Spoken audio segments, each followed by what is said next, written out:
Muy bien, entonces estamos viendo lo que es el Estado, estamos explicando el Estado peruano, cuáles son sus elementos, cuáles son las características del Estado peruano, y hemos dicho que son 5 sus características, y ahora viene que es algo importante, ¿no? ¿Qué deberes debe cumplir el Estado peruano con nosotros, con el país, con la sociedad, ¿no es cierto?, con sus habitantes, ¿no? Estos deberes lo explica la Constitución, y eso usted lo va a encontrar en la Constitución, ¿no es cierto? Solamente acá voy a explicar lo que dice ahí para que usted no diga que estamos hablando cosas al margen de lo que es el Estado peruano, ¿no? Entonces, dice que el primer deber que debe cumplir el Estado peruano, guiado por nuestros gobernantes, es uno, defender la soberanía nacional. ¿Ya estamos? Vamos a ver. ¿Qué significa esto? Esto es, ¿qué cosa? Esto es el Perú. Qué lindo mi Perú. Ya sabemos ya muy bien que el Perú es un país que ocupa el puesto 19 a nivel mundial. Somos un país altamente grande, con una biodiversidad, con una gastronomía espectacular, que hoy en día mucha gente ama más a su país que hace unos años atrás, ¿no es cierto? Ahí está nuestro Perú. ¿Ya estamos? Ya está. Nosotros somos dueños de este país. Nadie nos puede arrebatar nada de lo que tenemos. Por ejemplo, un poco de mi territorio nadie me puede quitar. Por ejemplo, nadie me puede quitar un poco de mi cultura, un poco de mi patrimonio. Eso es mío, me pertenece a mí, hay que defenderla como tal. No necesariamente peleando, sino básicamente hablando o dialogando. Por eso la diplomacia se hace qué cosa importante frente a estos asuntos, ¿no? Entonces, el primer deber del Estado peruano es defender nuestra soberanía, ya sea dentro o fuera del país, pero defender lo que es nuestro, ¿no? Bueno, hace 20 años atrás, diría yo, un poquito más tal vez, 20, 25 años atrás, la gastronomía peruana era una comida, pero de la puerta de la casa para adentro. Te digo la verdad, no estoy mintiendo, de la puerta de la casa para adentro. Cuidado que digas que has comido pachamanca. Uf, qué roche, qué vergüenza, qué subdesarrollado. Cuidado, di Burger King, McDonald's, KFC, porque pachamanca. Y llegó un amigo, seguramente ya saben ustedes, Gastón Acurio, que dijo así: ¿qué es lo que pasa con el país? ¿Por qué creen que la comida peruana es inferior al resto de las comidas? Y él dijo algo simple, la subvaluación es mental. Entonces, si uno está subvaluado mentalmente, el cuerpo también va a estar subvaluado, ¿no es cierto? ¿Y qué dijo él? Hay que revaluar y hay que proteger lo que es nuestro. Y empezó con la fortaleza de hacer, ¿qué cosa? Conocía la comida peruana. Han pasado 20 años, amigo, 25 años. Hoy día la gastronomía peruana, ya tú lo sabes, ¿para qué te voy a decir? Ocupa el primer puesto a nivel mundial. Pero pregúntate, ¿alguien te puede quitar tu pachamanca y decir que es de otro país? ¿Alguien te puede quitar tu ceviche? ¿Alguien te puede quitar un poquito de tu territorio? ¿Alguien te puede quitar un poco de tu mar y apropiarse? No, pues amigo, si no conoces tu territorio es difícil que la defiendas.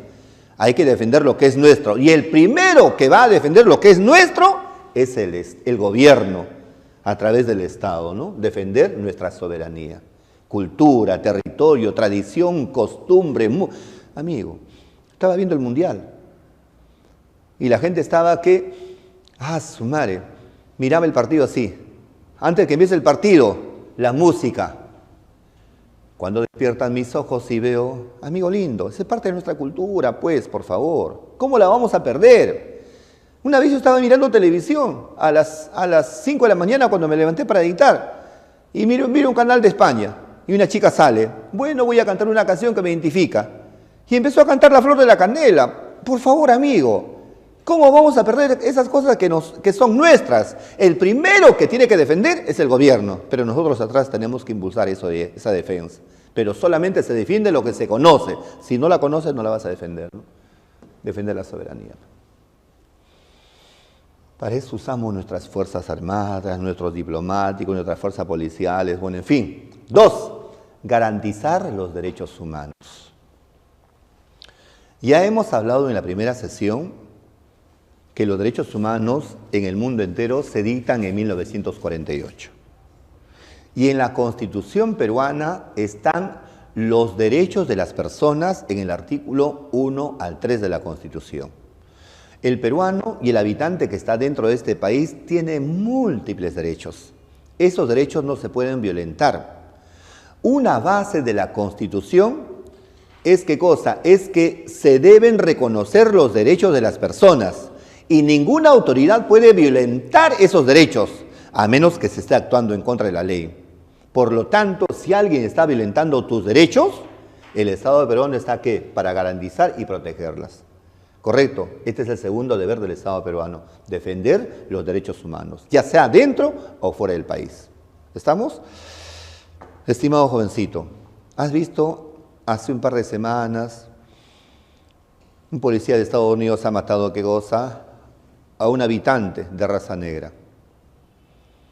Dime la verdad, ¿es justo que se haga eso? ¿Es justo que se diga que una persona de color negro piense menos que un habitante de color blanco? ¿Quién tiene que defender esos derechos? El Estado. ¿Ok? Defender los derechos humanos, ¿no? Garantizar que se cumpla, mejor dicho. 3. Proteger a la población de posibles amenazas.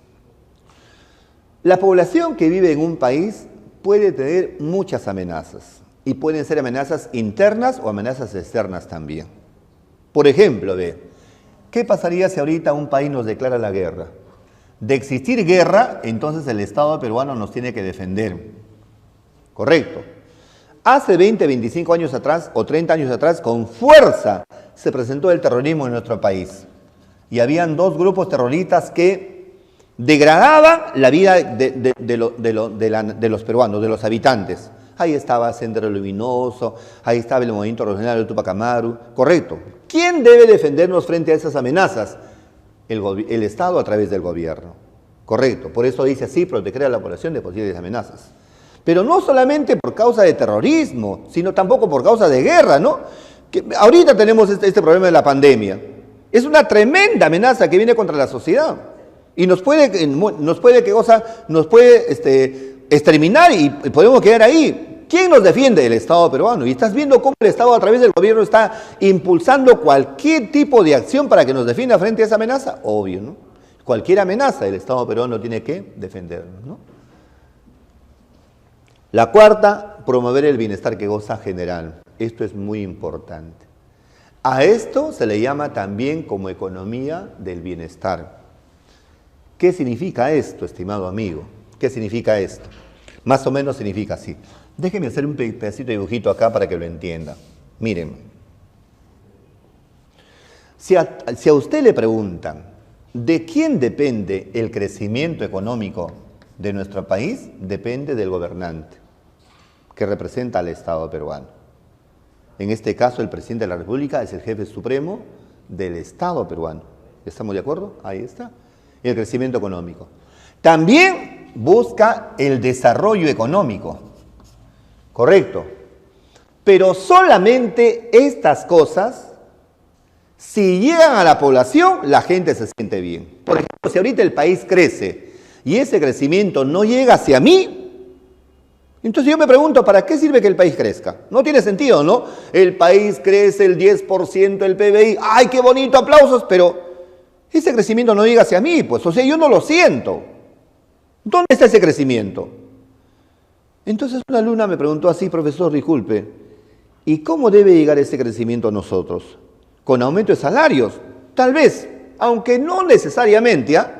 Por ejemplo, si por mi lugar llegan pistas, colegios, agua, parques, luz, bibliotecas, yo no quiero que me regalen nada, no quiero que me regalen nada, sino que lo que está creciendo el país, que llegue hacia mí, no necesariamente con salarios.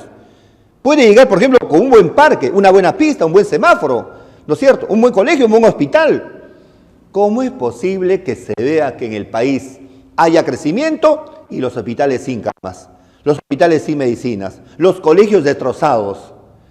¿Qué significa entonces promover el bienestar general?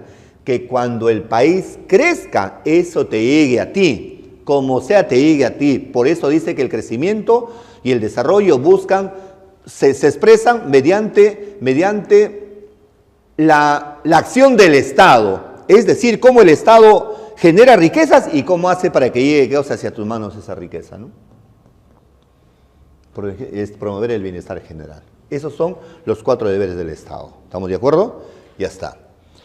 Y por último, veamos los órganos tutelares del Estado. ¿Qué organismos se van a encargar de tutelar al Estado peruano? ¿Qué es tutelar? Proteger, amparar, cuidar al Estado peruano. ¿Estamos de acuerdo? Ya está. Hay 4 organismos que se van a encargar de ¿qué? De tutelar al Estado peruano. 5 organismos. ¿Y cuáles son? 1, las Fuerzas Armadas. 2, las Fuerzas Policiales. 3, el Tribunal Constitucional. 4, la Junta Nacional de Justicia. Y 5, el Ministerio Público. Esos son los 5 organismos que se van a encargar de tutelar al Estado peruano. Bueno, ¿cómo está conformado la Fuerza Armada? Según dice la Constitución, la Fuerza Armada tiene una función básica. ¿Cuál es? 1, cuidar la soberanía de nuestro país. Claro, la soberanía de nuestro país.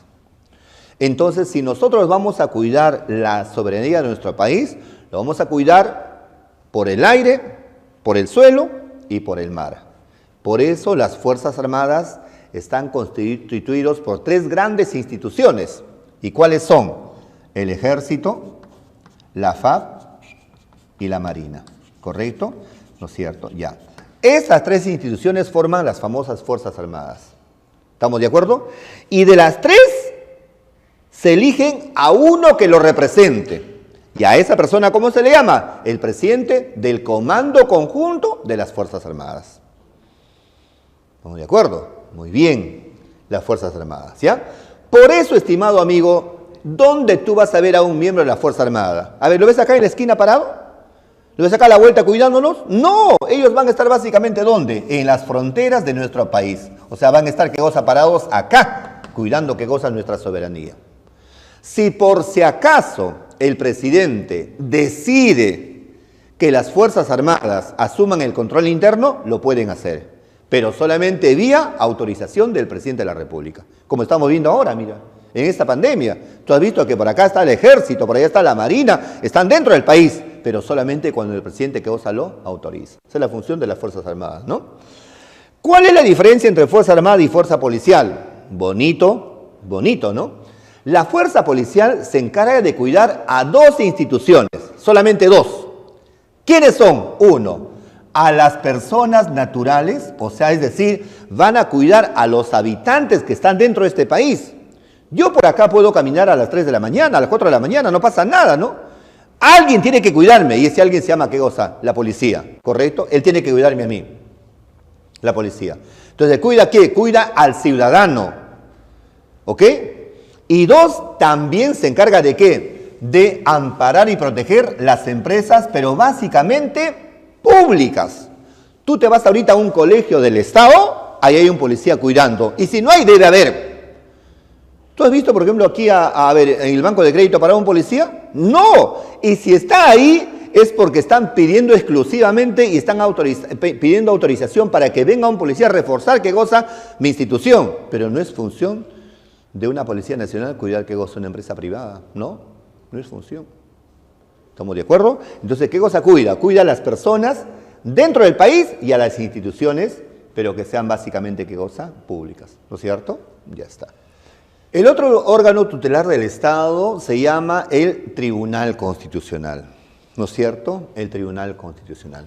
Todo el mundo sabe que la norma de mayor jerarquía en nuestro país se llama la Constitución. ¿Ya estamos? Se llama la Constitución. Luego le sigue la ley. Luego le siguen los decretos, las resoluciones y la otra, la resolución de carácter personal. ¿No? Entonces la Constitución es la norma de mayor jerarquía en nuestro país. ¿Alguien puede violentar la Constitución? Nadie. Hay que respetarla, hay que ampararla, hay que protegerla. ¿No es cierto? Pero a pesar que no se puede violentar la Constitución, hay personas, básicamente autoridades, que violentan la Constitución, tergiversan sus principios de la Constitución. Y para eso el Estado, ¿qué cosa ha creado? Ha creado un organismo que se encargue de defender a la Constitución, solamente a la Constitución, cuando alguien vulnera, amenaza o viola los principios constitucionales. Y ese organismo se llama el Tribunal Constitucional. ¿Correcto? Este Tribunal Constitucional está conformado por 7 personas que son elegidos por el Congreso por un periodo de 5 años. Y tienen su sede está en la ciudad ¿de qué? De Arequipa. Antiguamente, para los miembros del Tribunal Constitucional existía reelección. Hoy día ya no hay. O sea, termina su mandato y se van. ¿Correcto? No es cierto. Entonces voy a poner acá, no existe reelección que goza para los miembros del Tribunal Constitucional. Antiguamente el Tribunal Constitucional se llamaba así, Tribunal de Garantías Constitucionales. Pero con la Constitución de 1993, esto cambia a Tribunal Constitucional. Por eso muchos dicen, ¿cuándo se crea el Tribunal Constitucional? En 1993, ¿correcto? Básicamente es un proceso que da continuidad al Tribunal de Garantías Constitucionales. Institución, ¿no? Que da continuidad. ¿Ya estamos?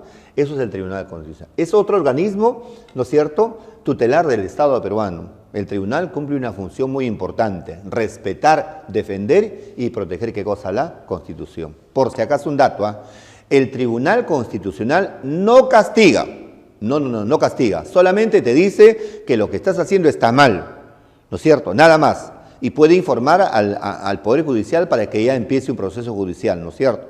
Pero no castiga al Tribunal Constitucional, ¿no? Es un órgano solamente supervisor nada más de la Constitución. ¿Ya estamos? Ahora viene la famosa Junta Nacional de Justicia. Esta Junta Nacional de Justicia que últimamente ha reemplazado al Consejo Nacional de la ¿qué cosa? Magistratura, ¿no es cierto? Seguramente usted, cuando ha leído los periódicos, se ha dado cuenta que en el Consejo Nacional de la Magistratura hubo una tremenda corrupción. Y a estas personas que estaban ahí dirigiendo este consejo lo han llamado como los famosos cuellos blancos. Tremenda gente realmente que estaba metida en una corrupción absoluta.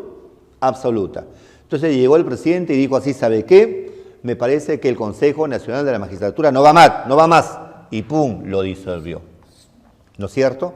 Y para ello, ¿qué ha creado? Otro organismo que se llama la Junta Nacional de Justicia. Por si acaso, esta Junta Nacional de Justicia está dirigido por 7 personas. Tan igual como los miembros del Tribunal ¿qué cosa? Constitucional. Dirigido por 7 personas. ¿Correcto? Muy bien. ¿Quiénes van a elegir a los miembros de la Junta Nacional de Justicia? Son elegidos por el Congreso de la República. Por un organismo superior. ¿Cuál va a ser la función de la Junta Nacional de Justicia? Básicamente 2 cosas. Elegir a jueces y fiscales.